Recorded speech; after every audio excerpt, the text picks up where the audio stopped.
Matthieu, chapitre 21. Jésus et ses disciples approchent de Jérusalem. Ils sont près de Bethphagée, vers le mont des Oliviers. Alors, Jésus envoie 2 disciples en leur disant : « Allez au village qui est devant vous. Là, vous verrez tout de suite une ânesse attachée avec une corde et son petit âne avec elle. Détachez-la et amenez-les-moi. On va peut-être vous dire quelque chose. Vous répondrez : le Seigneur en a besoin. Et on les laissera partir tout de suite. » Ainsi se réalise ce que le prophète a dit de la part du Seigneur. Dites à la ville de Sion, regarde, ton roi vient vers toi. Il est plein de douceur. Il est monté sur une ânesse et sur un ânon, le petit d'une bête qui porte des charges. Les disciples partent, et ils font tout ce que Jésus leur a commandé. Ils amènent l'ânesse et l'ânon. Ils posent des vêtements sur eux, et Jésus s'assoit dessus. Beaucoup de gens étendent des vêtements sur le chemin. D'autres coupent des branches d'arbres, et ils les mettent sur le chemin. Les foules qui marchent devant Jésus et celles qui le suivent crient : « Gloire au Fils de David, que Dieu bénisse celui qui vient en son nom. Gloire à Dieu au plus haut des cieux. » Quand Jésus entre à Jérusalem, toute la ville est bouleversée. Des habitants demandent : « Qui est cet homme ?» Les foules répondent : « C'est le prophète Jésus de la ville de Nazareth en Galilée. » Jésus entre dans le temple. Il chasse tous ceux qui vendent et achètent dans le temple. Il renverse les tables de ceux qui changent de l'argent et les chaises des marchands de colombes. Il leur dit : « Dans les livres saints, Dieu a dit, on appellera ma maison maison de prière. Mais vous en avez fait un abri pour les voleurs. » Des aveugles et des boiteux s'approchent de Jésus dans le temple, et il les guérit. Les chefs des prêtres et les maîtres de la loi voient les choses étonnantes que Jésus vient de faire. Ils voient aussi les enfants qui crient dans le temple : « Gloire au Fils de David !» Alors, ils se mettent en colère, et ils disent à Jésus : « Est-ce que tu entends ce que ces enfants disent ?» Jésus leur répond : « Oui, vous n'avez donc pas lu cette phrase dans les livres saints ? La bouche des enfants et des bébés dit ta gloire, comme tu l'as voulu. » Ensuite, Jésus les quitte.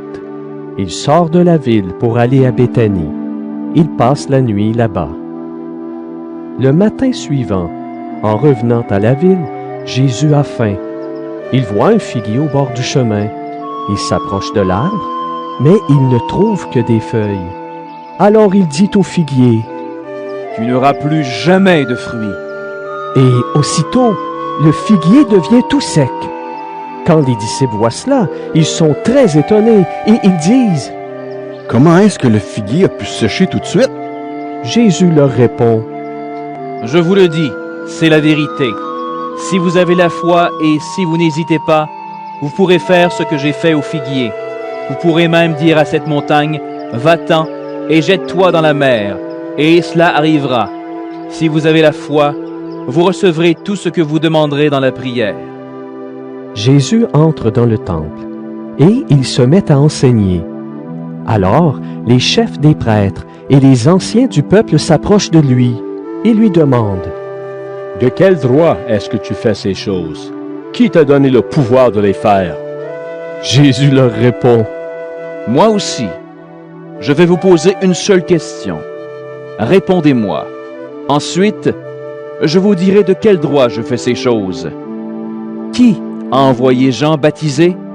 Est-ce que c'est Dieu ou les hommes? » Il pense : « Si nous répondons « c'est Dieu », Jésus va nous dire « Vous n'avez pas fait confiance à Jean, pourquoi donc? » Mais si nous répondons « Ce sont les hommes », alors attention à la foule.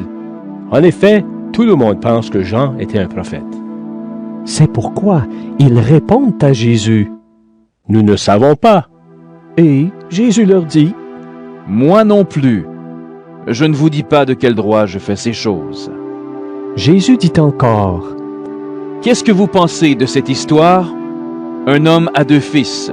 Il dit au premier : « Mon fils, va travailler aujourd'hui dans la vigne. » Le fils répond : « Je ne veux pas. » Plus tard, il regrette sa réponse et il y va. Le père dit la même chose au deuxième fils. Le fils répond, « Oui, père, j'y vais. » Mais il n'y va pas. Lequel des deux fils a fait la volonté du père? Les chefs religieux lui répondent. C'est le premier. Jésus leur dit, « Je vous le dis, c'est la vérité. Les employés des impôts et les prostituées entrent avant vous dans le royaume de Dieu. En effet, Jean-Baptiste est venu à vous en montrant le chemin juste et vous ne lui avez pas fait confiance. Pourtant, les employés des impôts et les prostituées lui ont fait confiance. Vous avez bien vu cela, mais ensuite, vous n'avez pas changé votre cœur pour faire confiance à Jean. Écoutez une autre histoire. Un propriétaire plante une vigne. Il l'entoure d'un mur, il creuse un trou pour le pressoir à raisin. Il construit une tour pour surveiller la vigne. Ensuite, il laisse la vigne à des vignerons et il part en voyage. Au moment où on récolte le raisin, il envoie ses serviteurs vers les vignerons pour aller chercher son raisin. Mais les vignerons prennent les serviteurs, ils frappent le premier, ils tuent le deuxième et ils font mourir le troisième à coups de pierre.